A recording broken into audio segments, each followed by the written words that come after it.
Bonsoir à vous très chers téléspectateurs de Zonar Télévision et bienvenue dans cette deuxième production de Alain.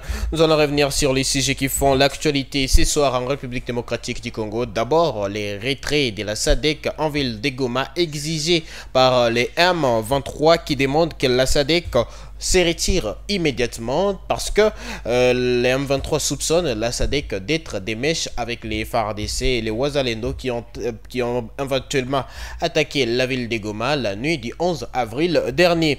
Et puis un autre sujet fait la une, Kinshasa a demandé que les Wazalendo, aux chefs Wazalendo qui sont dans les nord Kivu et dans les sud Kivu, les zones occupées par les M23, puissent arrêter d'attaquer les positions du M23. Cette décision n'a pas été très bien accueillie d'un côté par certains Wazalendo et de l'autre côté elle a été quand même respectée. Alors nous allons revenir, mais ce sera juste après ceci.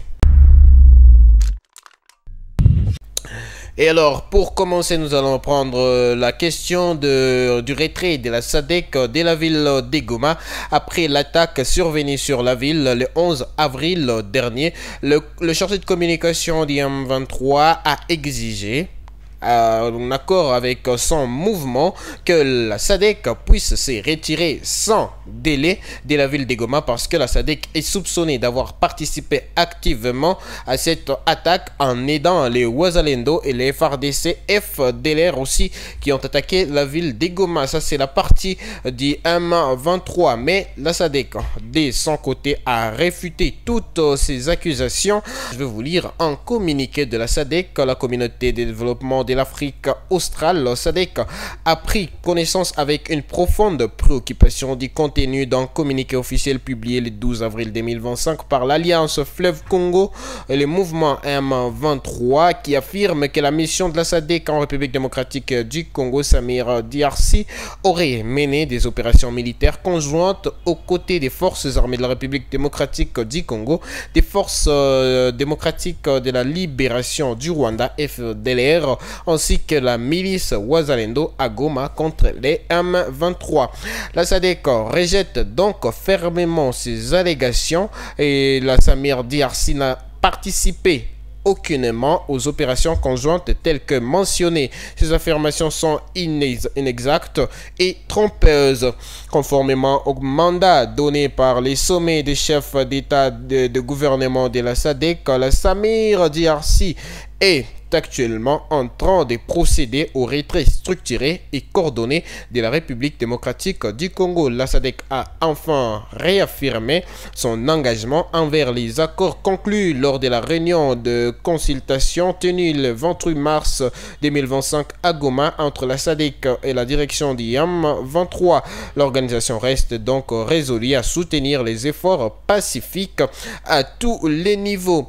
Mais d'autres médias en ont parlé. Et d'ailleurs, le retrait de la mission de la communauté de développement de l'Afrique australe en République démocratique du Congo, qui doit débuter à une date qui n'est pas encore précisée, se passera sur la route du Rwanda. C'est ce qui est ressorti des discussions sur un plan de retrait révisé lors d'une réunion qui s'est tenue le vendredi dernier 11 avril et à laquelle ont participé les chefs des trois forces de défense qui ont fourni des troupes et du matériel à la mission.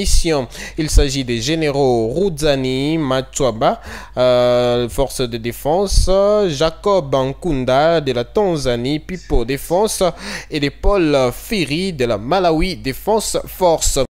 Les professeurs Kula Telesane, le directeur de l'organe de la SADC chargé des affaires politiques, de la défense et de la sécurité, étaient également présents au siège de la TPDF à Dar es Salaam pour assister à cette réunion.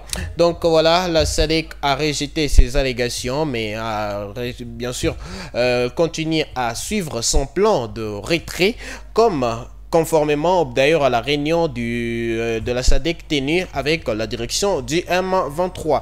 Et parce que ce n'est pas le seul sujet, je l'ai dit, Kinshasa a interdit au chef Wazalendo qui attaque les positions du M23 dans les nord et dans les sites Kivu de continuer leurs hostilités.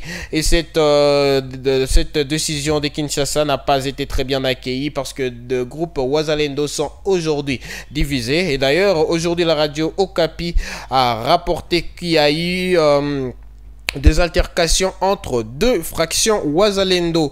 Voilà, merci de nous avoir suivis jusqu'à la fin. On se retrouve dans un prochain numéro. À la prochaine.